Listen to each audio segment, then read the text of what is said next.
కీర్తనల గ్రంథము 36వ అధ్యాయము. ప్రధాన గాయకునికి యెహోవా సేవకుడైన దావీదు కీర్తన. భక్తిహీనుల హృదయంలో అతిక్రమము దేవోక్తి వలె పలుకుచున్నది.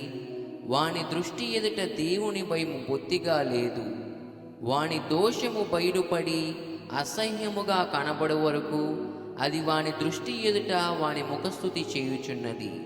వాని నోటి మాటలు పాపమునకును కపటమునకును ఆస్పదములు.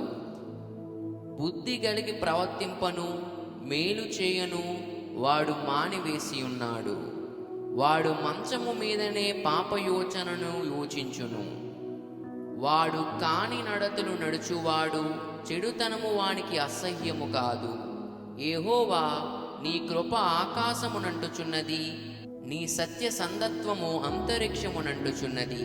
నీ నీతి దేవుని పర్వతములతో సమానము, నీ న్యాయ విధులు మహాగాధములు. యెహోవా, నరులను జంతువులను రక్షించువాడవు నీవే. దేవా, నీ కృప ఎంత అమూల్యమైనది. నరులు నీ రెక్కల నీడను ఆశ్రయించుచున్నారు. నీ మందిరం యొక్క సమృద్ధి వలన వారు సంతృప్తి నొందుచున్నారు. మీ ఆనంద ప్రవాహములోనిది నీవు వారికి త్రాగించుచున్నావు. నీ యొద్ద జీవపు ఊట కలదు. నీ వెలుగును పొందియే మేము వెలుగు చూచుచున్నాము. నిన్ను ఎరగని వారి ఎడల నీ కృపను, యథార్థ హృదయుల ఎడల నీ నీతిని ఎడతెగక నిలుపుము.